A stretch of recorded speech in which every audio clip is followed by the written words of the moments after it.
Hello. What's up, everybody? Welcome to Wolf Den Live, episode 29. Now without an AC. You said it last time. Well, you keep turning it off while we're What do you want me to do? Turn it off before.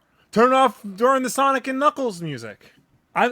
Do you see what I'm doing right now? How many devices do I got? I got the laptop, I got the iPad, I got my phone, I'm tweeting, then I got a boop. All right, so why don't you... I got a lot of things. So next week, I'll do the boop for the AC. No, How's that? No, I'm doing the boop. All right, fine. I won't do anything then. I'll just sit here with my mother's iPad because I left my Mac charger at work. Again. So how's everybody doing? I'm doing okay. I'm actually, I feel pretty good today. Yeah? Last night, I had a solid 7 hours of sleep, which never happens. I did my hair differently. I used a sea salt spray.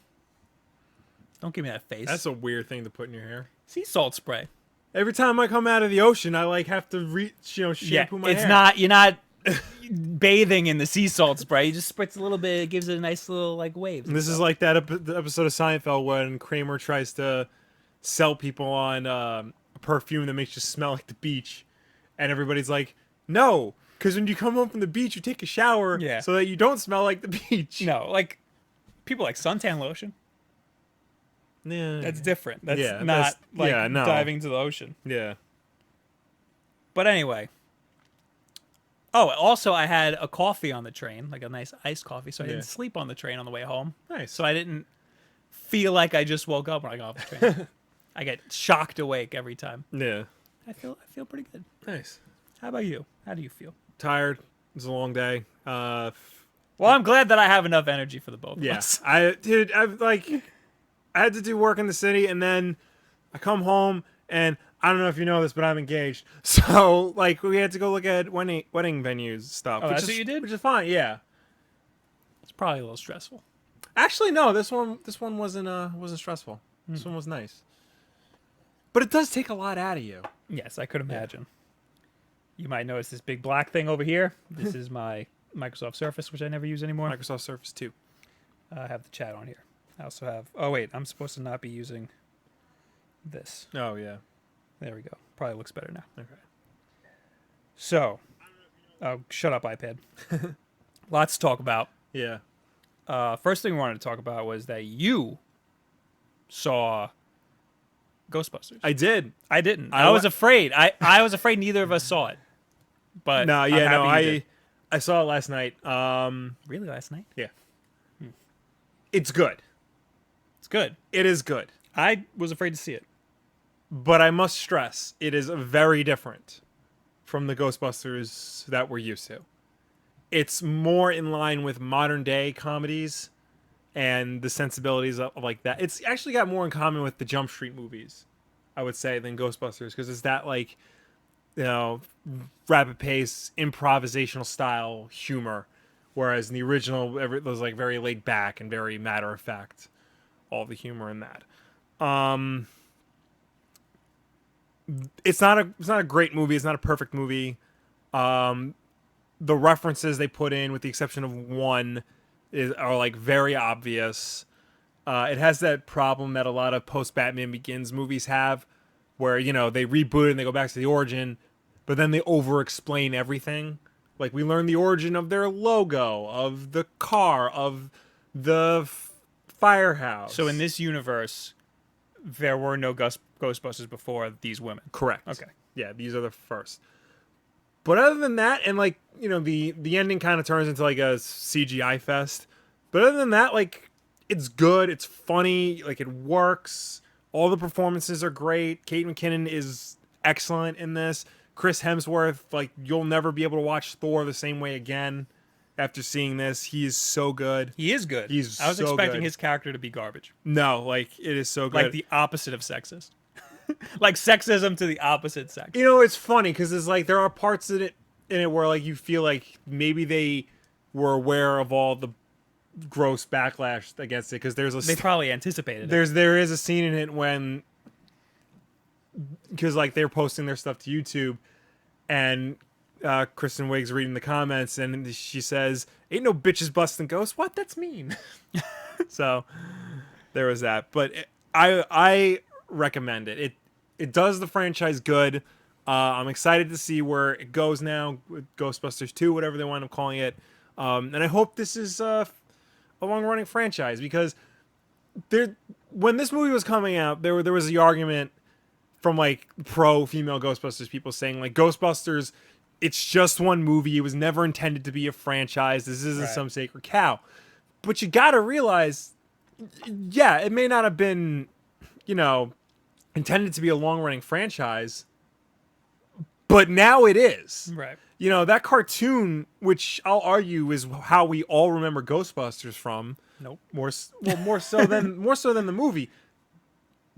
Than this movie or than the old movie? The original movie. Because they didn't call him Slimer in the movie. They called him Slimer in the cartoon. Oh, I didn't know that. Yeah. And a lot of like things we think about of Ghostbusters come from the cartoon. So that cartoon ran for like 7 seasons. There was the spin-off cartoon Extreme Ghostbusters that lasted for a while. I only remember Extreme Ghostbusters. There was, I did my video on the comics. You can check that out. That's been running for a while. The game, and the fact that every state has their own Ghostbusters club where people get together and build proton packs and dress up like the Ghostbusters, kind of like, another version of the Star Wars, the 501st Stormtrooper Legion. So, like it or not, Ghostbusters is a franchise, and this movie is a good jumping off point for a new franchise and a franchise that keeps Ghostbusters alive. Really? Yeah. That's saying a lot. So, most people are saying it's good. It is. Period. Yeah. So, you think that you want more? I do want more. I was not upset with this movie. If they start making more Ghostbusters, I will definitely go see them. Well, now I have to see this. I didn't want to see it. Now I have to see it. I would definitely say, recommend seeing it. Again, it's not great. It doesn't live up to, this is going to sound like I'm damning with fan praise. Like, it's the original Ghostbusters movie is still the best. But this is up there. Regardless of how you feel about Ghostbusters 2, this is a little bit better than it just because it's doing some things different. But then again, because Ghostbusters 1 and Ghostbusters 2 had the same plot, and this sort of also has the same plot. Right. But it's done in a new, unique way. I was expecting this to be kind of following the same formula, at least. It does, but, they make it work. So, I know a lot of people don't like Ghostbusters 2. I don't remember anything from it. The thing so with why Ghostbusters don't people 2, like it? Ghostbusters 2, the plot is the exact same as the first. Okay. Because, like, they start from nothing. They do a job. They prove people wrong. The government gets involved and throws them in jail. Then they see all the ghosts take over New York. And then they have to, finally the mayor says, the Ghostbusters have to save the day. It's like beat for beat for beat. Mm-hmm. Honest Trailers did a good video on that. I would say check that out. My thing with Ghostbusters 2 is, yes, all that's true. But when I'm watching it, I'm still laughing at a lot of the things they're doing. So that to me like makes up for it. Okay. It's not like the best example I can give is The Hangover 2. Like that is a straight copy of the original. Yeah, that wasn't cool. But that wasn't even like funny. Like they were just trying to one up themselves. And Ghostbusters 2, I felt like they were just trying to naturally like find the jokes, in the performances and stuff. Like one of my favorite scenes in Ghostbusters is in the beginning when they're digging a hole in First Avenue. In Ghostbusters 2, they're just digging a hole in First Avenue and they're trying to tell Con Ed and the police like why they're doing it. So, what was the big villain in Ghostbusters 1 was Zool, right? It was Gozer the Gozerian. Zool and Vince Clortho were his like minions. Okay. And in Ghostbusters 2, it was what? It was the painting. No, it was the painting. Vigo the Carpathian painting. Stay Puft Marshmallow Man was in the first movie. I always thought the painting was from the first movie. No, painting is the second movie. God, I'm way behind with my Ghostbusters knowledge. Yeah. I'd also like to. I forgot. Usually when we start off the show, I say hello to everybody. Yeah. I'm gonna ignore this person because he keeps telling me to shout him out. Hello, Connor. Hello, Vicky. Hello, Adden. Hello, guy number 20. Reluctantly. Hello, Sonic the Headshot. Who else? AJ. Allies. Caloric. Corn No dog, Game. the corn dog. Corn dog, the corn dog. This name I'm not gonna say out loud. Who I banned because of his name. Mass Panther. Sergio. Hello, everybody. And hello, Matthew the Gamer. Even though I said it wasn't good. Yeah. Hello, Matthew the Gamer. And hello, everybody at Twitch, who is just guy number 20. Thank you for being here. So overall, you said you liked it. Yes, I definitely recommend. And I have it. to see it. You don't have to do anything. All right. So Star Trek is coming out. Yeah, I keep forgetting that's coming out. Which one should I see? I like the last two Star Treks. I keep forgetting Star Trek's coming out. I mean, it's up to you. Did you like Ghostbusters more than everybody else? I don't think so. No, you think you were on par with everybody? I think I'm on par with everybody else. Okay. So yeah, Sonic the Hedgehog says, "How is the comedy in the new movie? Is it too cheesy?" There are parts that are a little cheesy. For the most part, it works. There's a lot of good stuff. Like I said, Kate McKinnon is the funniest thing in the movie. I liked Bridesmaids. Yeah. It's the same director. Yes. And it's, similar style. There are some parts, like there's a very slapsticky Melissa McCarthy part that I don't like. My fiance was cracking up the whole time. I just thought it was mildly amusing. I don't like a lot of cheesy physical comedy. Yeah. A lot of physical comedy these days seems to lean towards the cheesy. There's not a lot of physical comedy in this. Okay. I mean, people get slimed, obviously, but right. There's not a lot of it. Vicky says she wants to see it. Well, do you want to see that, or do you want to see Star Trek Beyond? Because I kind of want to see Star Trek Beyond, but I'll see either. Do a double feature. I'm not doing a double feature. I used to do double features. Ain't nobody got time for that.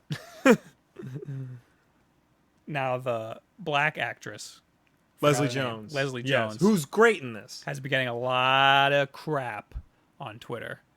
In fact, she left Twitter because of all the crap she's been getting. It's a lot of racist and bigot. Yeah, garbage. Screw you guys for doing that. I mean, but it started this wave. Everybody's like, no, that's messed up that she's leaving Twitter. Twitter's got to do something about this. And then Twitter's like, fine, we'll do something about it. And Twitter started banning accounts that were, being troll each other and stuff. So now it's like an ethics question. You're censoring people. Well, not to really get into it, but let's get into it. Twitter, it's Twitter's platform. They're a private company. They can do what they want with their product. Right. They have, you look at the terms and services stuff, there are things in there you have to abide by. Right. And if you don't abide by them, they are within their right to throw you out. When people say my First Amendment right is in violation, that's only if the government comes in and tells you can't do certain things. Also, Twitter's a free service. Yeah. You're a guest there. But there's a lot of accounts, ISIS accounts, that they just let happen. And previously they were able to just let those happen because they let everything slide by. Yeah. Which I honestly love Twitter being the Wild West. Yeah. You can't be on the internet with a thin skin. The stuff that Leslie Jones was getting was probably way over my head and probably really bad. Yeah. But I like Twitter being the Wild West. I like having even people who could rip me apart. Yeah, don't get me wrong. I'm all for free and open speech and discussion, all that. But I'm not, gonna be boycotting or getting mad at Twitter or any website really for stepping in and taking a stand and blocking people who are abusing the platform. Right. Just you have to yourself ban people if you don't like what they're saying. Right, but at the same time, someone like Leslie Jones, who was getting an overwhelming amount of racist comments, that becomes a burden on her, and she's got other better things to do. But it also speaks to Twitter that's just the community that Twitter has, and I don't think that it's Twitter's responsibility to have to weed them out. You know what I mean? Right. It's like complaining about YouTube comments. But at the same, like, I don't think Twitter wants that reputation of a place where, I'm sure they don't. you know, anybody can come and say bad things to anybody they want. Like, no, like nobody wants that. I'm sure that they don't want that. But, you know, again, it's like YouTube comments. They're almost all garbage. Yeah. I wish I could like make them subscriber only. But yeah, it's tough. But I like to err on the side of you know, free speech, Wild West, yada yada yada. Yeah. Jim West, Desperado. Rough Rider. No, you don't want nada. But again, it's her choice to leave. I think if she can't handle it, leave and say I don't. And I think she handled it very well. Actually, she said I don't want to be here anymore. You guys are disgusting. Goodbye. Yeah. I don't think it's Twitter's responsibility to then step in and start banning people after the fact, especially. Well, yeah. I honestly, like, it feels like a reactionary thing. Like, well, like, abuse on Twitter is like a known problem. What she should have done was, I don't want to be here anymore. You guys are disgusting. I'm going over to Facebook. Or Instagram or something where the community's better. Well, you know, yeah, because like Twitter has like a reputation for like, you know, letting abuse fly. You know, we see this with Nita Sarkeesian and the Gamergate thing. You know, it happens, and you know, the fact that it's so easy and open to do it on Twitter. You know, I mean, I hate to say it, but like, they really should be like things in place to, you know, help weed out anybody who's abusing the platform. There should, and you know, if they're doing it now, like, it's too late. You know, better late than never, I guess. So, I mean, there are plenty of troll accounts that I follow that are funny as hell. Seems to be a split consensus in the chat. Mid Games says they're abusing the system. Atten says, I hate ISIS accounts. They can suck a bag of dicks. They sure can. They sure can. Vicky says, freedom of speech does not equal freedom of consequence. Yeah, Bob is lame. Also, apparently, I look like a professor. We switched. You're wearing the button-down shirt. I'm wearing the t-shirt. I had to look nice going to venues. So I, you know. So you changed out of your suit to wear that. Yeah. Interesting. And still wearing uncomfortable shoes, though. So. You're not wearing shoes. No, You're not even wearing shoes. No, I'm not. Because, you know, I'm home. I want to unwind. I want to relax. So when this is done, I'm going to go right in my PJs and just relax. PJs, bro. Yeah. PJs. All right. You didn't need to know that. All right. Let's get into the news. Yes. Let's get into what we're here to talk about. I really want to talk about the Ubisoft earnings report. Yay! So, I'm going to read I didn't really find a good breakdown of everything that happened, except for the Twitter account ZHugeEX. That's ZHUGEEX. He is awesome. I think he's a Chinese guy from China. Okay. I'm not just generalizing. He's actually Chinese. Good. And he's a really good games analyst. And he listens to all these earnings reports and stuff. He did a breakdown on Twitter of everything that happened. Some interesting things were said at this earnings report. So, coming up July through September, Ubisoft is releasing Champions. Wait, packaged and digital. Okay, packaged and digital. Champions of Anturial? I don't know. Digital, Grow Up, Hasbro Battleship, Hasbro Risk, Urban Assault, Uno, Rock Gods, Tap Tour,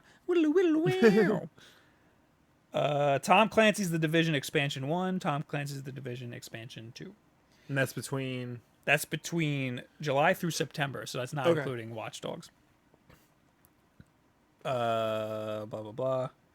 Shift to 8th gen continues to take place as PS4 and Xbox One and PC dominate Ubisoft sales share in the last quarter. So, to sum up,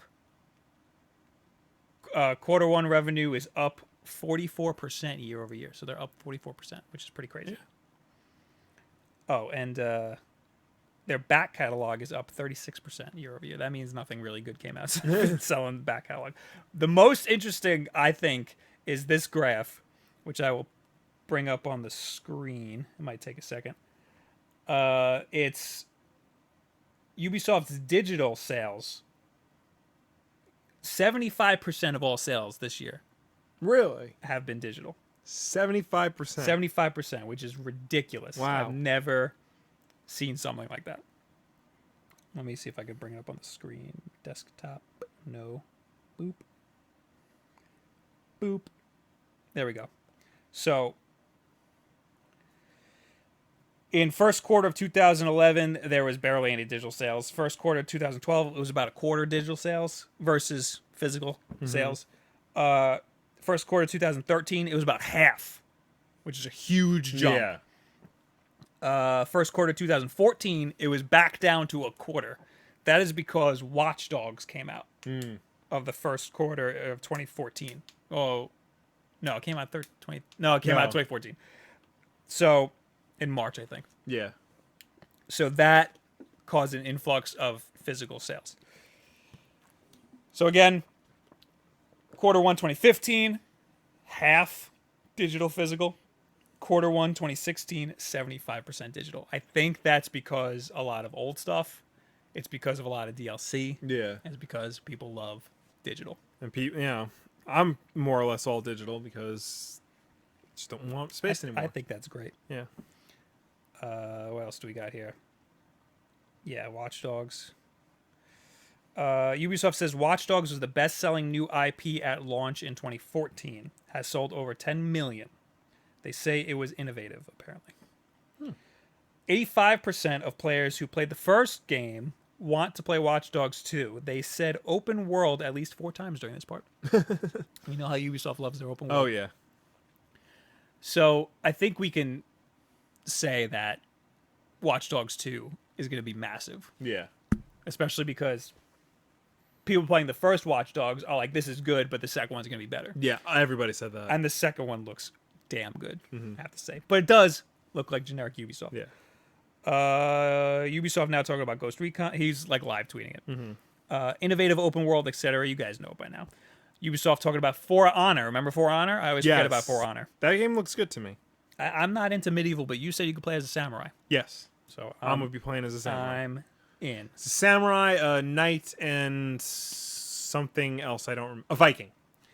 When does the Fractured But Whole come out, the South Park game? Is it this year? I just had that open. Why did I close that? Ubisoft says the South Park has had very strong pre-orders. Obviously, everybody's excited for that. 91% positive sentiment from fans. Of course. Why would you not? December 6th of this year. All right, so that's going to be huge. Yeah. Ubisoft is going to have a really good And it's year. got a sweet pre-order thing from Amazon. It's Cartman on his little tricycle, dressed as, and forgive me for saying this, the Coon. And it'll be an RC car. That's going to be an amazing game. Yeah. And I hate when they say 91% positive sentiment from fans. They're fans. They're going to like it. That number means nothing, and it could easily be skewed. Yeah. Plus, if the game comes out and it's bad, they're going to turn on you like that. So that's true.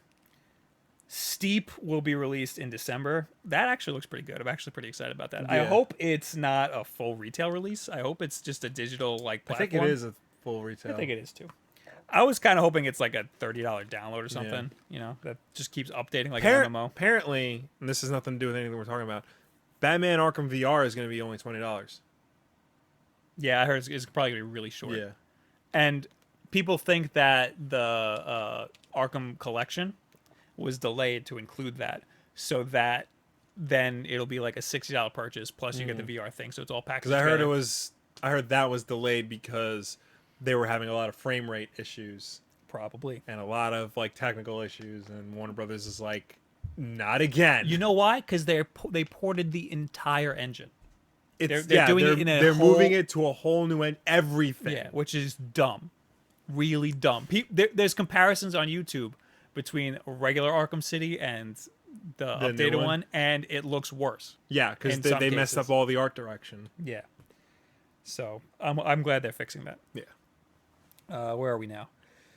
Ubisoft says this year is all about digital transformation. Obviously, they're selling a lot of digital stuff.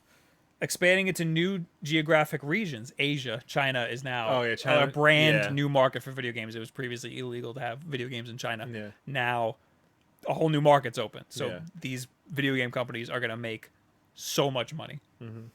VR and esports, etc. They're also focusing on VR and esports. I don't know what they think they're doing in esports. Yeah, they don't really have any like esports type games. Ubisoft says they are working on improving profitability of DLC. Increased focus on season and pass. Division and Rainbow Six. Of course. Not about that. Not happy about that. Also, Rainbow Six community is not that big. No, definitely not. Hey, Division maybe. But... Here's an idea. Bring back Rainbow Six Patriots. Yeah, that looked amazing. Like, why am I not playing that? Give Rainbow Six to a small developer and say, do whatever you want with it. Give Rainbow Six back to Red Storm, your team that created it. Yes. Let them do what they want with it. Yeah. Don't try to make an esports game out of Rainbow Six. Stupid esports game or stupid open world sandbox where you have to like capture waypoints and nonsense. You can ride on ATVs or Pumas or whatever nonsense. Bastards, piece of garbage. Oh, keep talking. I'm mad. This will get you even more mad. Ubisoft says that they expect Rainbow Six Siege, For Honor, and Steep to be successful in esports. Okay. Rainbow Six Siege was well received. Plan to hold more competitions. Okay, Rainbow Six Siege I can sort of see as an esport. Yeah, but it's not. So I don't know what they think they're talking about. Steep, I mean, it's a sports game. I guess you can make that an esports. What the hell is For Honor gonna? How the hell is that gonna be an esport? How are you gonna do? I feel like For Honor maybe would feel like a League of Legends type deal because there's a lot of minions. And stuff. But I mean, I guess that depends on how its multiplayer works. That's how its multiplayer is gonna work for sure. Steep, I don't know because it's an open world. There's like paths you can set and stuff. Yeah. But like you the whole goal of Steep is finding those paths. I guess. Unless they have predetermined paths. You can't make everything an esport. Yeah. Yeah, and you can't shoehorn in esport garbage. Ubisoft says that Japan is a growing territory for Ubisoft, which I think is interesting. Yeah. Because you always think Japan is the mecca of video games. Blah, blah. Could go from being number 7 market for them to 3 or 4. Huh. Ubisoft says that Watch Dogs 2 is very high potential. Not disclosing specific forecasts, but believe it will sell in the region of Watch Dogs 1. If they're expecting it to sell as much as Watch Dogs 1, they're gonna be fine because it's definitely gonna sell more than Watch Dogs 1. Yeah. Actual quote from Ubisoft just now. We expect Ghost Recon to revolutionize the industry. I severely doubt that. Yeah, I think that game is going to bomb similarly to The Division. You know why? Because it's the same goddamn game. Yeah. I mean, I don't know about bombing, but I think people will definitely get wise to the fact. Because it doesn't look like Ghost Recon. I shouldn't have said bombing because The Division did very well. Yeah. But it reviewed poorly. So Ghost Recon will review poorly. I don't know if it will sell well. Yeah. I doubt it will sell as well as they think. If they think it's going to revolutionize the industry, there's nothing revolutionary about it. There's nothing. Yeah. What's one thing that's revolutionary about it? I don't know.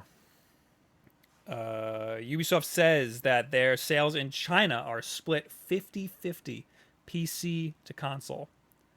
This is interesting.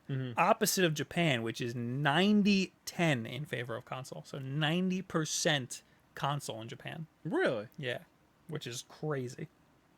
Oh, I guess they don't understand that, PC is the superior gaming machine over in Land of the Rising Sun. Ubisoft being asked about Pokemon Go and whether they have any similar games in development. Give them a year and they're gonna. I know. Ubisoft are impressed by what Nintendo has achieved, in quotes. Ubisoft have a title in development that will use AR, which is not the best part of. Wait, Nintendo has. Ubisoft Oh, has a Ubisoft title has, in okay. development. Did I say Nintendo? Ubisoft has a title in development that will use AR. Okay. AR is not what makes Pokemon Go good. Yeah, I no. have the AR turned off because it's hard. Yeah. I do have an article pulled up. Ubisoft CEO Yves Guillemot has seen the really great Nintendo NX and is going to help the industry to continue to grow and bring casual gamers back. Funny you say that, Will, because that was next, and I have the same article right now. Actually, yeah, Ubisoft now being asked about Xbox One S and NX. They're excited about both, obviously. Mm-hmm. I would also like to point out that when the Wii U came out, Ubisoft also said, "Great potential. I think it's going to be awesome, and we're going to have a lot of games on it." Well, they did, and then they dropped off. Right. Before we get into that, though, Ubisoft revenue for Q1 2016 split out by category: package 25%, digital games 41%, recurrent spending, add-on DLC, blah blah 34%. So it's pretty split. Yeah, it's pretty evenly split between the three. Again, some of the this time split by no, we're not doing that. Oh wait, split by platform. Yes. It seems to be PS4 31%, Xbox One 23%, PC. Guess how many percent? It's not even. So there's some left over. Don't do math in your head. I'm not. PS4 31%, Xbox One 23%. Guess PC.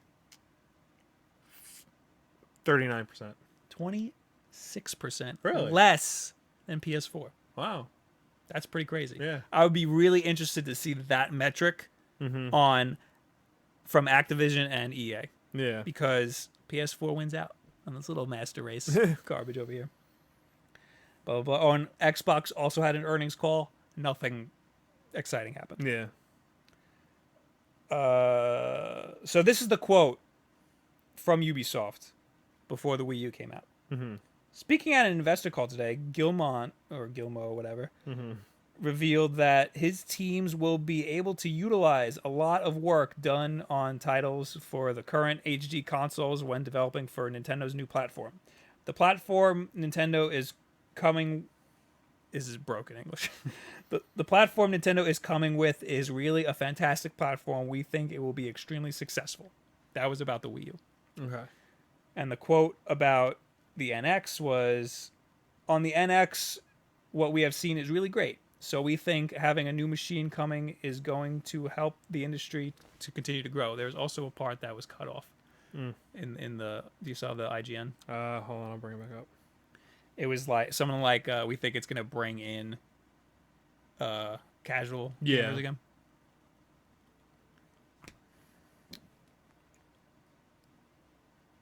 Trying to find the exact quote. It was... Oh, here we go. Yeah. What we've seen is really great. We think having a new machine coming is going to help the industry to continue to grow, and it takes a lot, and to take lots more casual players back to the industry. So yeah. Seems that Nintendo is focusing on bringing in the casual gamer again, which is what they did with Pokemon Go. Right. So, do you think this gives us any more clues to what the NX is? Not necessarily. Well, because the Wii U, I mean, Nintendo's always focused on bringing in the casual gamer. Right. I don't think the Wii U is really focused on that. No. I think what that means is it's probably going to be a simpler machine to use than the Wii U. It's going to have a much simpler interface. It's not going to have like the tablet screen and whatnot. And in their messaging, they're going to make it much clearer what the device is. Because a lot of people when the Wii U came out thought it was an add-on to the Wii. Right, and yeah. And nobody knew what the tablet was or how it worked or anything. Exactly. It was poor marketing, for sure. Hopefully, we're going to get what we want, and that is a split console handheld hybrid. I'm getting what I want from Nintendo, and that's the little mini NES that they're coming out with. Yeah. That's going to be very good. Yeah. I'm very excited about that. Once that becomes available for pre-order, I'm going to pre-order it. People are upset. Immediately when that came out, people were like, this is awesome. Wait, no virtual console support. I saw something that said people under 30 saw that and they're like, oh, what a ripoff. But people over 30 are like, oh, that's awesome. Yeah. Well, first of all, if you want virtual console support, get a console that supports virtual console. Yeah. Second of all, simpler is better. Third of all of the good games for the NES are on this already. Yes. Which is amazing. That's so hard for Nintendo to do because they're all third parties. I would say about half of them are. Yeah. A lot of them are, yes. But like the thing is, like, this device isn't for the people who already own a Wii and a Wii U and download from Virtual Console regularly. And this device is certainly not for people who build Raspberry Pi emulation machines. Right. These are for people, you know, maybe older gamers who are out of the game. These are for people who just want something simple to plug in and play. You know, these are not for, you know, the super hardcore crowd. This is for, you know, the more casual, the more laid back crowd. Like, I would consider myself a hardcore gamer, but I'm still going to buy this because I don't want to have to go through the work of, you know, hooking up a Raspberry Pi and like programming it and downloading all those games, or, you know, you're getting like 30 games for $60 on this thing. I think the math goes to like $2 to $3 a game. Meanwhile, an NES game on the Virtual Console's $5, so to buy all the games would be a lot more, you know. And like, we are lucky enough, we still have our NES and it still works. I do not want to have to go keep sifting through, you know, garage sales and mom and pop shops looking for games. Like, we don't own Mega Man 2. We don't own the 2 Castlevanias. Also, we can't upscale it. So that's another thing. Yeah, this is going to be HDMI. This is going to upscale. So, and I'm curious how they're going to do the upscaling. Are they going to stretch it? Is it going to be fit? Yeah, they're not really specifically talking about what tech's in there. So we don't know if this is going to be similar to Virtual Console emulation, which apparently is not very good. We don't know if this is going to be a brand new proprietary thing. We also don't know how long the cables on the controllers are. Right. I mean, the NES ones are really long. Yeah. So, I don't know. I'm happy it's simple. People are comparing it to something you can just walk into Walgreens and buy, which I think, fine. That's fine. There was one for the Sega Genesis. Yeah. Awesome. I'll give the Sega Genesis one this. I think it has wireless controllers, but you can plug in your old Genesis controllers if you want. I think it comes with more games, and it has a cartridge slot, so you can put in your Genesis games in there and still play. Yeah, that's amazing. I would say, you know, that's something of a drawback on the mini NES. You can't, you know, open it and add more your old games to it, or, you know, it's tiny. It does kind of suck that you can't like expand it, like you can't download games. I think that's like weird that Sega did that. It's awesome, but it's not. Well, Sega didn't make. It's not something I expect from them. Right. Sega didn't make that console. Someone else did, and they're just licensing. I mean, they have. Yeah, they had to approve it. But yeah. I mean, other than the fact you can't expand it to more games, like, this is a great thing. Like, I hope they do this now with the Super Nintendo. So I mean, we got to move on from this. Yeah. All right. But people are completely not talking about this. AJ says, I need an SNES like this. Yeah, everybody wants a Super Nintendo like this, which I think would also be awesome. But one thing at a time. Yeah. Come on now. Eventually, I think that they will once this sells like crazy. Yeah. Storm Shock says, 2 grown men talking about video games passionately, not even devs. 2 views. I'm so sorry. You're missing the party over on YouTube. He's sitting here all alone on Twitch. Oh, poor guy. Live to Rock. Hey, guys. Hey, Live to Rock. Kai says, I'm 16 and I want the NES Classic Edition. There you go. I mean, I'm all about young people trying to go through gaming's past. Yeah. Oh my God, I'm 10 years older than that guy. Anything I feel, I'm pushing 30. I'm sorry I ignored you guys during the whole Ubisoft rant. You seem to be completely uninterested in it, though. Vicky does say, Will looks very business time. This is what happens. Just don't get old, kids. Masked Panther says, Bob is cool AF. Bob is cool. I'm cool. Abercrombie and Fitch. No, don't say that. Don't you ever say that. Vicky says she never had a SNES. Neither do we. Yeah. But I did play a lot of the back catalog after we got the emulators working Yeah. on the computers. So yeah, that's that. We were Sega Genesis people. We were. Let's move on to Star Wars. Do you want to talk about that, or do you want to talk about the Sony Nintendo thing? Like, what you titled the... Oh yeah, I forgot. We gotta talk. Well, I mean,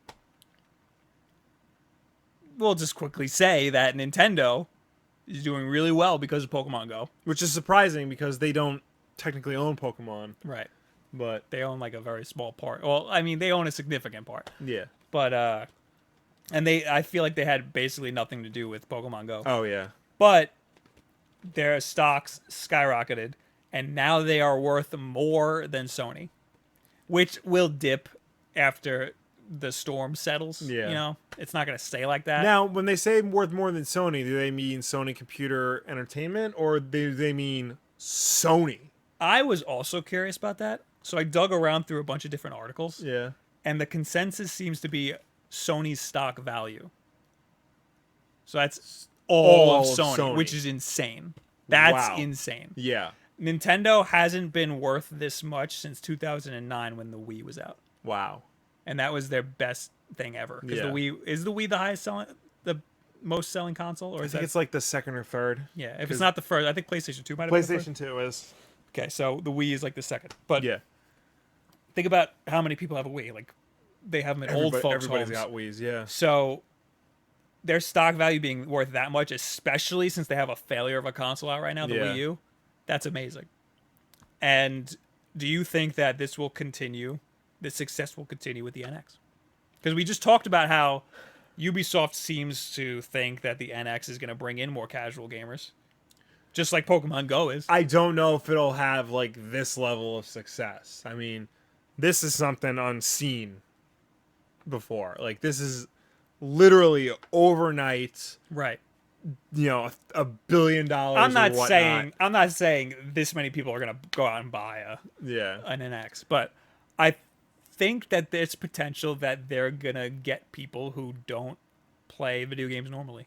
Again, I think that there's potential. That would be cool. Yeah. I think if they do it right, because they know what they're doing. Like, remember when the iPod Touch came out? Yes. And like a lot of like kids and stuff got it because they wanted an iPhone, but they weren't old enough yet, and they could get apps on it and stuff. And a lot of older people got that because they wanted it for music. Yeah. I think that the NX is going to cross generations like that, and you're going to have one. People are going to have it in school. They're going to go, "What the hell is that? I've never seen a gaming platform before," and they're going to buy that. Okay. I think it could have that potential if it's exactly what I think it is in my head. Yeah.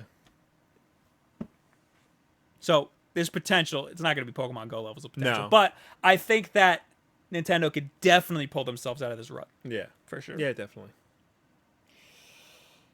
Now, we can move on to Star Wars. Okay. Last week was Star Wars Celebration Europe this time. Their big annual celebration of all things Star Wars.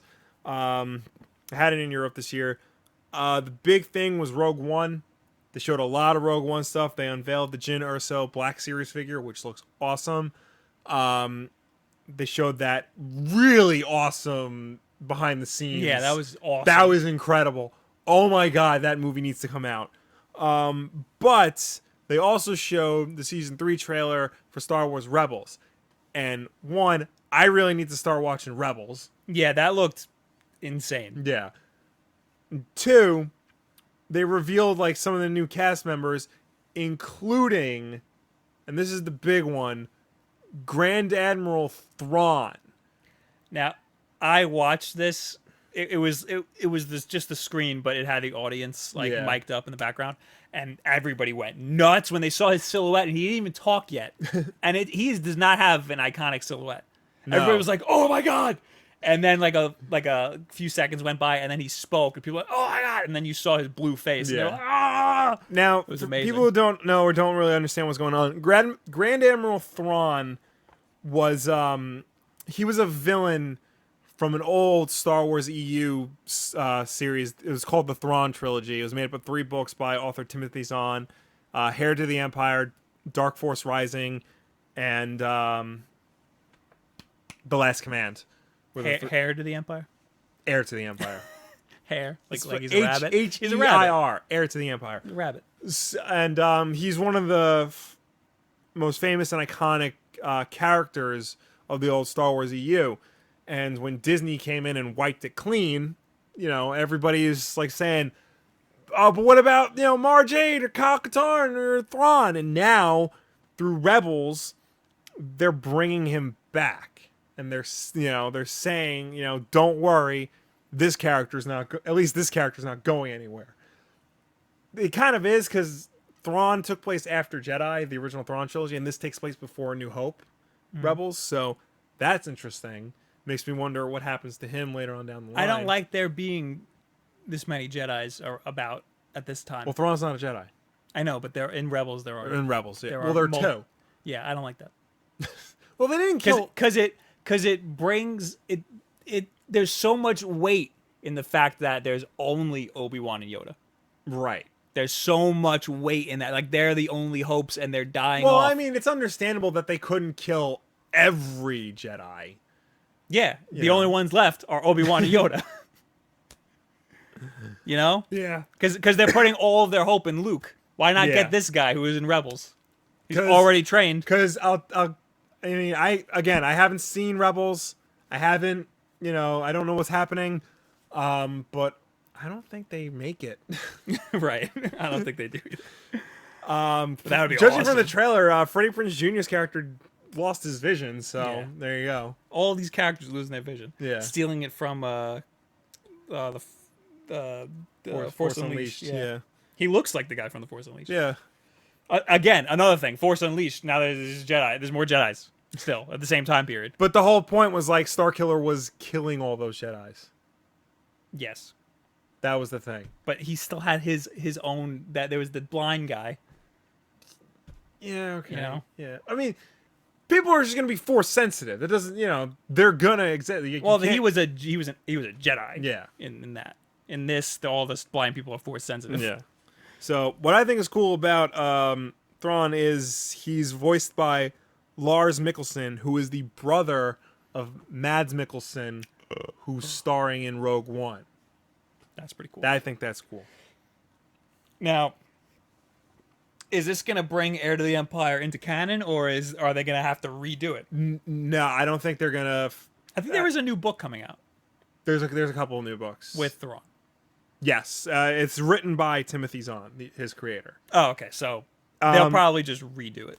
Yeah, I think it's going to take place in the Rebels time frame, so before New Hope. But the fact that they're putting him in Rebels and he's getting his own book, like, this is not just a simple, like, one-shot cameo thing. Like, this is a big deal. He is a part of Star Wars now and forever. Right. So, I mean, hopefully this means that other beloved EU characters like Kyle Katarn, like Mara Jade, like Dash Rendar, maybe not Dash Rendar. Maybe not Dash Rendar. I don't know if you saw in the Rebels trailer, they're flying in a ship that looks almost exactly like Dash Rendar's ship, the Outrider. That's awesome. The Outrider is in the special edition of Star Wars A New Hope in the background of a scene. Really? Yeah. And it is the Outrider. So what do you mean? What do you mean it is the Outrider? When George Lucas made the special editions, he put that little ship in, and he was like, and he said like, that's the Outrider. Wow. So it was put in after. It was put in Shadows after. of the Empire. Yeah. Okay. Interesting. So it's a good time to be a Star Wars fan. Good. Yeah.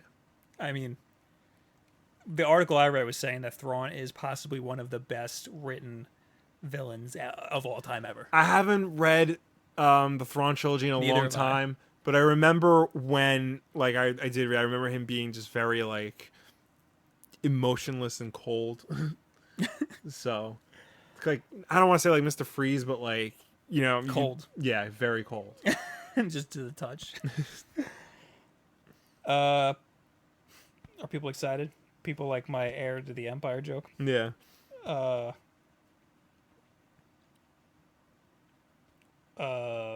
Robert Dixon says hi. Hey.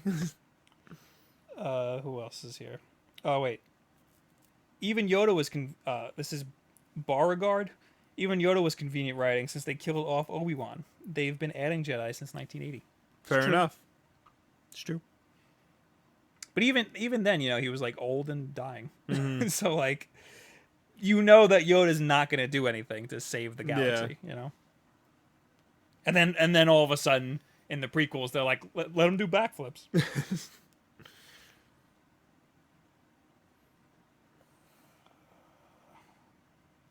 Nobody seems to be too excited about Thrawn. Well, Gavin says my dad gave me those books a while ago, and I have never read them. I have them, and I have the comic adaptation of them. One day, I'm just gonna go back to those.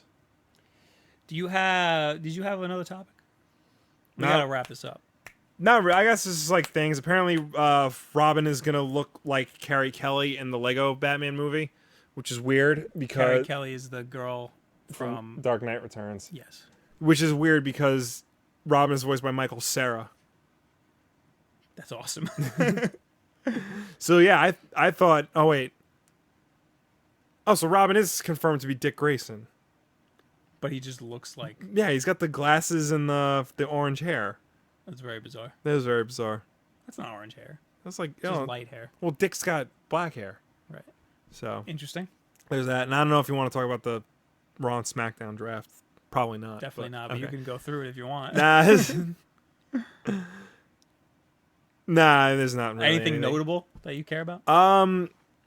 John Cena's on SmackDown, which is interesting Why? because that's the B show, and they're putting their number one guy on the B show. Maybe they're trying to bring people into Maybe. the A show. And Roman Reigns is currently suspended for doing drugs. And they already picked him to be on Raw. And that got thunderous boos because everybody hates Roman Reigns. And they started calling up NXT people, including Finn Balor, who is incredible at what he does. Who's that? He, I don't know if you've ever seen him. Sometimes he dresses like a demon in the ring. Sometimes he doesn't. Nope, no idea what Okay. you're talking about. Guys, start asking us questions or telling us about stuff. Yeah. And we will answer you. Will. Yes, Bob? Wait, actually, I think I can bring up the... Yeah, I'll bring up the hashtag. Okay. Can you bring up... No, you know what? You bring up the hashtag. No, you know what? I'll bring up the hashtag. All right, fine. Can you somehow bring up the comments from the last Wolf Den? Comments I from... think I could just give you this and you could do it. Hold on. No, that's the wrong. This is... I hate everything. Past live streams. Here we go. Click on it. Do the thing. Comments. Here we go. I got it. I brought it up already. Okay, fine. Here, you can read it. Oh, thanks. It's over here. Okay. I'm going to bring up... Once I get to the hashtag. This is hashtag WolfDenLive, spelt correctly. We take anything from the hashtag, anything from the comments of the previous week's WolfDen Live, and anything in the chat if you're here live right now. If you're listening to us on SoundCloud, Google Play, or iTunes, just go to the YouTube or use the hashtag WolfDenLive. Yes. And yes, Robert Dixon, I know you're Rachel's cousin. Jonathan on the hashtag Ask Bob, did you get a haircut? I sure did last week because I was going to a wedding. It was a very expensive haircut. Not worth it. Really? Because this was only like $15. Mine was a lot. So I didn't have any time because I was going to the wedding, and there was my job. We moved offices, but we used to be underneath. We used to be right above a hair salon. Yeah. So I was like, my lunch break, going down there, getting my hair done. Went down there, got my hair done. As they were shampooing my hair, the lady stopped. She was like, like massaging the stuff out, and then she just went like here, and just like did that, and I was like, oh man, this is gonna be expensive. And it was, because you can't, they don't have prices out. I went to a local barber. He's like, oh, you're back finally. Stop growing your hair long, dude. It's not good for you. And he cut my hair $15 in, out, bada bing, bada boom. Yeah, but you don't have sea salt in your hair. I don't have sea salt in my hair. Gavin says, Will, have you read the comics The Darkness? I think that we asked that last week. Yeah. Never mind. Okay. Fred Bushy on Facebook from last week. Which Vertigo book do you prefer, Preacher mean or YouTube. Sandman? Yeah. Which Vertigo book do you prefer, Preacher or Sandman? Would you like to see a Sandman animated series? And Bob, how are you today? I'm well. Thank you very much. I've never read either Preacher or Sandman, so I've I heard can't tell Preacher's you. good. I've heard Preacher's good. I've heard Sandman is good. I've heard I Sandman have- is hard to get into. I have all of Sandman like ready to read, and one day I am going to read it. It is very like trippy and like screwy with your mind and Yeah. stuff. But they both look interesting. I would imagine Preacher is easier to read. So I would say maybe start with Preacher. Yeah, I would say so. Mm-hmm.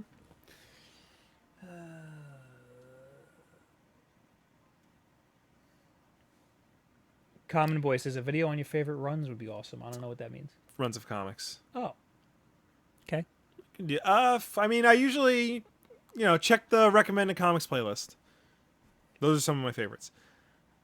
What's your favorite evolved Pokemon? Charizard. It's the only correct answer. Favorite evolved Pokemon? Yeah. That's the only correct answer. Yeah, I guess. I mean, yeah, evolved. I don't know. Yeah. I mean, I picked Blastoise as my starter in Pokemon Go because I knew everybody was going to pick Charizard. Yeah, because it's the only correct answer. You stop saying that. It is!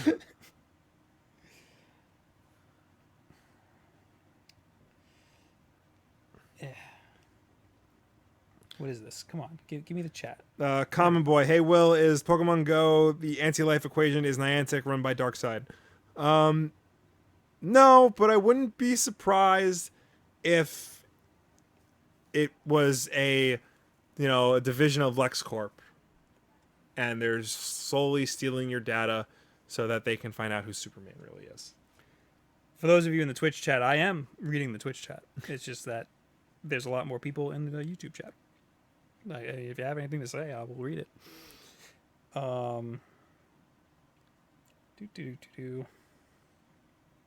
Why YouTube? Because we have subscribers on YouTube and we don't really have anybody on Twitch. Kai says, "Did you guys talk about Marvel Now already? I arrived late. Actually, Will has a whole video on I that did. he Check released that out. today. Yep. So click through to our It's channel. getting a lot of comments on Watch that video. Yeah, are people pissed? I think people, surprisingly agree with me. Wow, Yeah. it's amazing. On my video about mobile games Yeah. not being terrible, 90% people saying, yeah, I love mobile games. Nice. I was not expecting that. Very nice. But that's because it's all our subscribers. After a while, Yeah. once the search people come in, it'll be the people going, no, that's not true. Mobile games, they're not real games. Now let's take like one or two more, and then we gotta Okay. get the hell out of here. Yeah. Live to Rock says Preacher is more straightforward. Yeah. I can see that. I will say I have read Garth Ennis's, who does Preacher, his run on The Punisher. That you should read. Especially if you like the way The Punisher was in Daredevil. Common Boy says, hey, Will, is Pokemon Go the anti-life equation? I answered that already. Oh, yeah. Robert Dixon says, when is GTA 6 coming out? Probably 2020. Yeah. Hey, Louie, what is the next game each of you is going to get? Hyperlight Drifter comes out next week for PS4 and Xbox One and PC. Mm-hmm. Or maybe it's just PS4 and PC, I don't know. But that I think is going to be my next buy. But Yeah. I'm also really interested in Trials of the Blood Dragon, which I've been talking about forever, yeah. but I still haven't played it. I forgot what my next game purchase is going to be. Like I remember like looking at the list of games coming out and being like, "Oh yeah, I got to get that," and then I completely don't remember. I still haven't played anything in a while, and that's why my last few videos have been about mobile games.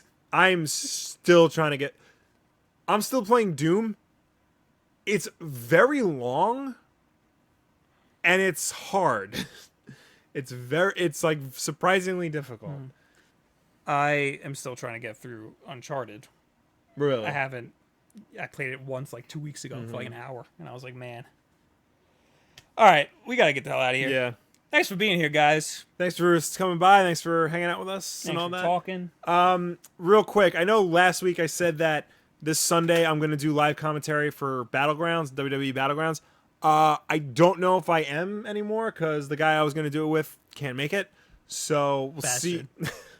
We still want to do something like that, maybe for SummerSlam, but in terms of live commentary for Battlegrounds, just stay tuned to this channel. I'll put something up if it's going to happen. If not, but that is something I definitely want to do. So stay subscribed. Yes, stay subscribed. If you want to know whenever we go live or whenever we post a new video, if you're on mobile, you go to our page and you click the little bell or a star, and that will notify you every single time we go live, if you're already subscribed. And if you go to regular YouTube proper, I think there is a bell still. Yeah. It is, or it's a star. It's by where the subscribe button is after you already subscribe. Yeah. And you'll get a notification on your phone every single time we go live. And that way you'll know if he decides to do his commentary on the wrestling. You'll know every single time we do a Wolf Den Live, which is 9 o'clock every single Wednesday. You'll know every single time we come out with our own videos. Yes. Also, you can listen to us on SoundCloud, iTunes, and Google Play. If you missed an episode, you can just listen to it on your way to work or something while you're working out. Yep. That's that. Yeah. Watch our other shorter form content. After this, I will be doing the post stream on my Twitch, twitch.tv/BobWulff, WULFF, where I am drawing the thumbnail every single Wednesday after YouTube. I draw the thumbnail on Twitch. And there's also the Discord chat. There's a link to that in the description of this video. Click there, hang out with me and AJ and Jackie. And I finally put it on my phone, so maybe I'll check it out. Woo! Or not. We talk throughout the day. So if you ever want to hit me up in the Discord or on our Twitters. So thanks for being here. Let me bring up our Twitters one more time, actually, while I talk about it.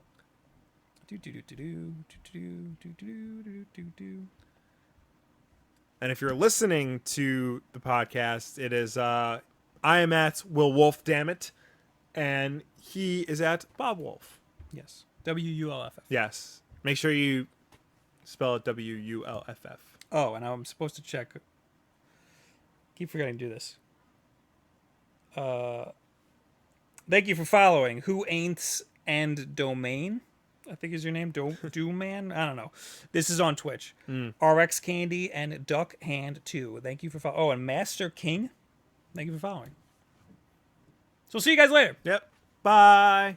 Thanks for watching or listening.